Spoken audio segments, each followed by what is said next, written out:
I recently started stacking silver, and today I want to ask the question, which one is better for stacking? Silver coins or silver rounds? To answer this, I'm calling in the help of an expert, so join me as I find out the truth. On the right, we have a 1 ounce silver Britannia coin, and on the left, we have a 1 ounce Asahi silver round. They are both 3/9 fine, and they both weigh 1 troy ounce. So, when it comes to investing in these, what's the difference, if any? Good exchange, good afternoon. Hi, is that Gary? It is. Gary, can you guess who this is? No, Craven, I can't. Give me a clue. You're closed. I'm calling you too late, and I'm pestering you like I always do. Have you got 2 minutes to answer a really important question for me? I am wondering, as a fairly new silver stacker, buying, generally a lot of 1 ounce silver coins, some rounds, some bars, but specifically on the coins and rounds, what's the difference between buying a silver bullion coin and a round? Is there any benefit of either of them? Is there any pros and cons to each, especially when you look to sell in the future? Well, silver rounds traditionally are bullion coins, so they are one of the same.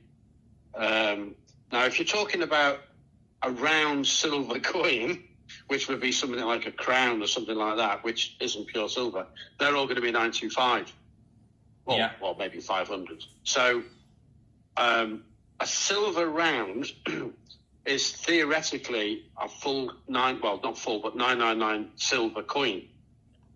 Yeah. Because it's just 1 ounce of pure silver, because everything's done in troy ounces. So if you are buying a bullion coin or a silver round as it's known, it should be 1 ounce of silver, pretty much pure. I wanted to know, despite the silver content being the same, is there a difference between the two when you're looking to stack? Would you be penalised for going for rounds, or are you effectively buying the same thing in a different form? Okay.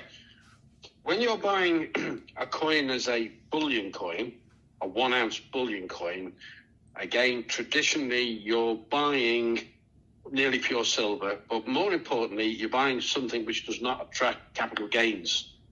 Yes. If you buy a silver round, theoretically, it's not English, or normally they're not classed as English coins, so it could be Gibraltar 1 ounce, it could be American 1 ounce, that sort of thing.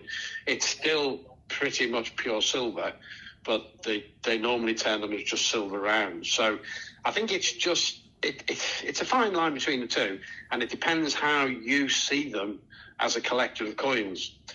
So some people will come in, like you just said, some people can ring me up and say, have you got any Britannias? Because they don't see it as they see it as an ounce of silver. They don't class them as silver rounds. They just want the bullion coin of Britannia. Yeah. Because they're putting them to one side, and then presumably later on in life they'll leave them to their relatives and this sort of thing. So they want something that doesn't attract capital gains, so they're sticking to the English coins. Like sovereigns, you're sticking to English coinage, which technically as well is still legal tender, because Britannia is £2. Yes, it is. Yeah. Yeah. So that's technically a legal tender coin that you can go and spend for £2, which of course you wouldn't. I wouldn't choose to do that personally. No, but that's its face value. As long as the coin has got a face value on it, then technically it's legal tender. Now, the only coin that doesn't have face value is a sovereign, but they've traditionally always been known as a legal tender coin. They'll never be taken away from that, so it's always going to be £1. If somebody said, you want to have this sovereign for something worth £1, I would snap their hand off and say, you can have as many as you want. How many sovereigns have you got? Well, exactly, yeah. Well, I mean, I know a little old dear many years ago now, and she rang me up because she had some coins to sell. And she came in to see me, and she had some Victorian crowns and things like that, which I was interested in. And I remember saying to her, I said, oh, it's a shame that you didn't have any gold ones. And she said, I did have gold ones, and I took them to the bank. And I said, okay. And the bank took her sovereigns, because we figured out what they were when I showed her one. They took the sovereigns off her, and they credited her account, 30 sovereigns. They credited her account with £30. Oh, you're joking. How long ago was that? About 3 years, just before COVID.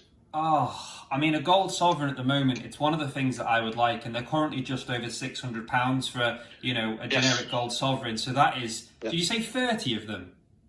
She had 30 of them, yeah. Her husband left these coins. She didn't know what they were, so she took them to the bank. The bank weren't interested in the silver ones, but they were interested. He said, "Oh, well, these are a pound. You can bank these if you want." And of course, they put them in the bank. Now, of course, the bank teller or manager probably would have snaffled them up, and he would have just put 30 quid in the till to balance the books and walked out the door with them. I would, yeah, I would guess that's what's happened, because this is what does happen. So yes, she basically lost about thousands. I think there were about 330 at the time, something like that. Wow. So yeah. So it would have been I don't know, over 10 grand. Over 10 grand, yeah. Wow. Well, there you go. I mean, when I get to my first one, I don't think I'll be cashing it in at the bank, but I wouldn't do that. No. No, I will take it if you try it. Yeah. But no, you've answered my question brilliantly there. I think for me, I've actually only got the one round, and like I say, it's an Asahi round, and mainly for the design. I think when you buy any silver, buy what you like. If you're coming from solely an investment point of view, the silver is the silver, but the Britannias, they are a bit of a safe haven, and something that when I've got everything I want, I'll probably start to stack them more and more. But I'm really happy with that answer you've given. Yeah, I mean, that's the thing. I mean, if you're stacking silver, my recommendation would always be to stack Britannias.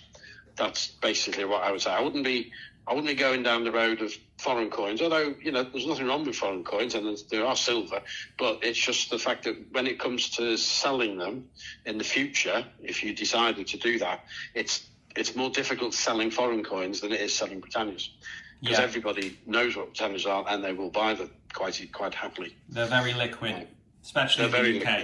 Liquid. Yeah, and like you say, capital gains tax exempt, which is an added bonus. So absolutely. Well, thank you for that, Gary. I appreciate you answering that question for me.